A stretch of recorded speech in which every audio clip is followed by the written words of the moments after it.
காவல்துறை உங்கள் நண்பன்னு சொன்னாலும் சொன்னாங்க. நிஜமாவே காவல்துறை நம்மக்கிட்ட நண்பனா தாங்க நடந்துக்கிறாங்க. எப்படி சொல்றேன்னு யோசிக்கிறீங்களா? இப்ப நம்ம ஃப்ரெண்ட்ஸா பழகுறோம்னா, ஃப்ரெண்ட்ஸ்க்குள்ள நம்ம ரெஸ்பெக்ட் எதிர்பார்ப்போமா? கிடையாதுங்க. ரொம்ப கேஷுவலா தான் பழகுவோம். அது மாரி தாங்க காவல்துறையும் நம்மளுக்கு ரெஸ்பெக்ட் குடுக்கணும்னு நெனைக்கவே மாட்டாங்க. ரொம்ப கேஷுவலா நடந்துப்பாங்கங்க. உண்மதானே? அதுக்காக நான் எல்லா காவலர்களையும் அது மாதிரி சொல்லலைங்க. ஆனால் நிறைய காவலர்கள் அந்த மாதிரி தாங்க நடந்துக்கிறாங்க.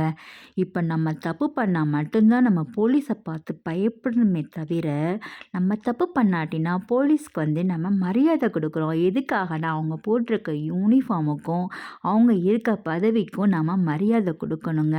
அதுக்காக அவங்கள பார்த்து பயப்படணும்னு சொல்லி எந்த அவசியமுமே நம்மளுக்கு கிடையாதுங்க. அது மாதிரி காவல்துறையை சேர்ந்தவங்க சாமானிய மக்களுக்கு மரியாதை கொடுக்கணும்னு நாங்கள் யாரும் எதிர்பார்க்கலைங்க. ஆனால் மரியாதை குறைச்சலாக நடத்தாதீங்கன்னு தான் எதிர்பார்க்குறோம். நாங்களே ஆல்ரெடி எங்களுக்கு பிரச்சனைனால தான் நாங்கள் உங்களை தேடி வரோம்.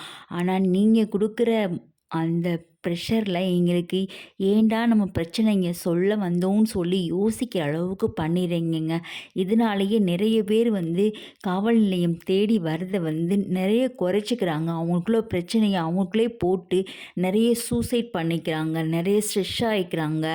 இதெல்லாம் தவிர்க்கணுன்னா நீங்கள் எங்கள்கிட்ட நீங்கள் ஃப்ரெண்ட்ஸாக நீங்கள் நடந்துக்க தேவையில்லை. ஆனால் எங்களையும் ஒரு மனுஷங்களாக மதித்து எங்களுக்கு கொஞ்சம் மரியாதை குறைச்சலாக பேசாமல் எங்கள்கிட்ட நல்லபடியாக நடந்துக்கிட்டாலே காவல்துறையை நல்ல நண்பன் சொல்லிட்டு நாங்கள் நினைப்போங்க. அதை எங்களுக்கு யாரும் சொல்லித்தரணும்னு அவசியமே இல்லை. என்ன ஃப்ரெண்ட்ஸ், நான் சொல்கிறது கரெக்ட் தானே? இந்த வீடியோ பிடிச்சிருந்தா என் சேனலுக்கு சப்ஸ்கிரைப் பண்ணுங்கள். நன்றி.